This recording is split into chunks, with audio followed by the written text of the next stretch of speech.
Deməli, hal-hazırda bu Koroğlu Rəhimov küçəsi ilə hərəkət edirik. Qalxırıq iqamətgah tərəfə, Həsən Əliyev küçəsi istiqamətində. İndi çoxları sual verir ki, orada nə dəyişib? Zolaqlar üzrə hərəkəti düzgün şəkildə tutmuşuq. Deməli, 3 zolaq öz yerindədir. Görürsünüz, yerdə görünür, zolaqların sayı dəyişib. Əvvəl burada 2 zolaq idi. İndi aşağı düşən, yəni Babək prospekti istiqamətində hərəkətdə 2 zolaq qalıb. Burada da 2 zolaq idi, amma geniş idi. Onsuz da sürücülər onu 3 zolağa çevirirdilər.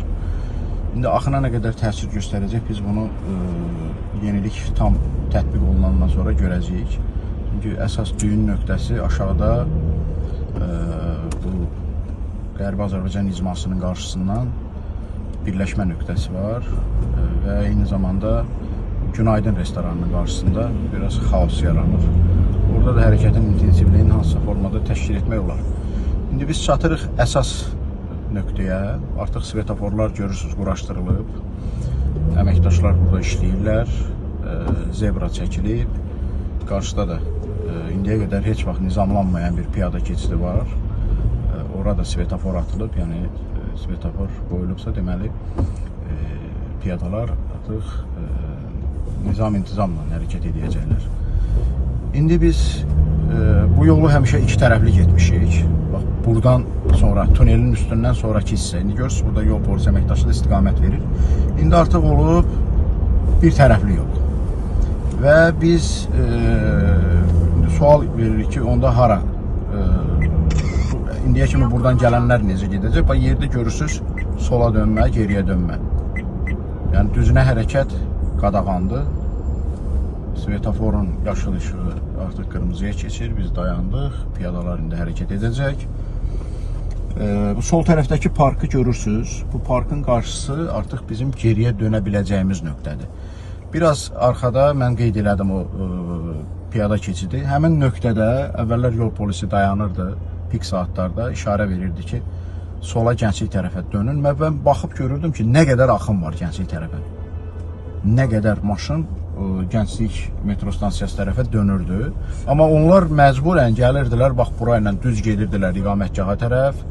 Gedib orada Ayna Sultanova heykəlinə qədər hərəkət edirdilər və nəticə etibarilə bütün küçələrə bir effekt verirdi. Biz indi döndük sola. Artıq bura əks istiqamət sayılmır. Sola döndük və yenə də sola dönürük. Əmredici nişan bizi sola döndərir. Və artıq bu ərazidə əvvəl 2 tərəfli parklanma var idi. İndi bir tərəfini ləğv ediblər. Yalnız sağda bir zolaq parklanma üçün nəzərdə tutulub. İndi bura bizim yolumuzdur. Və biz gəlirik bu küçəyə. Hansı ki, bu küçə bizim üçün bir yenilik formasına gəlmişik. Sola dönsək, yenə də Koroğlu Rəhimov küçəsindən çıxırıq. Sağa da dönsək, gedirik Gənclik metro stansiyasının yanına. Gəldik, çıxdıq yenə də Koroğlu Rəhimov küçəsinə və üzü aşağı hərəkətimizi davam etdiririk. Hər hansı bir konflikt yaşanmadı və aram hərəkətimizi davam etdiririk. Abu Petrol əvvəl var idi, indi sokardı. Zolaqlar üzrə hərəkətimizi düzgün seçərək yolumuza davam edirik.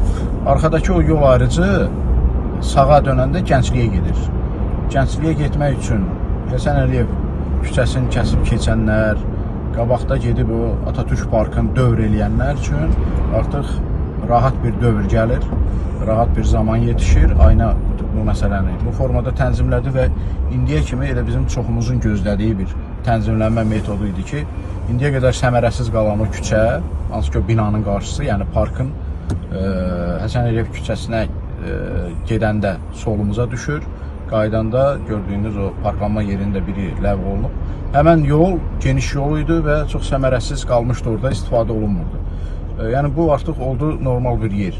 İndi bəzən cəmaət oradan video çəkib paylaşır ki, indi binamızın qabağında səs-küy olacaq, siqnal verəcəklər. Bu aynanın problemi deyil, bu sürücü mədəniyyətindən doğan bir məsələdir ki, siqnal mədəniyyəti hər yerdə var. Nə olsun, biz dava edirik bütün günü ki, xəstəxananın qabağında siqnal verməyin, məktəblərin, bağçaların qarşısında siqnal verməyin. İçəridə uşaqlar dərs oxuyur, təhsil prosesi gedir. Yenə də siqnal verirlər. Bu bir mədəniyyət məsələsi. Bunun yeniliyə heç bir aidiyyəti yoxdur.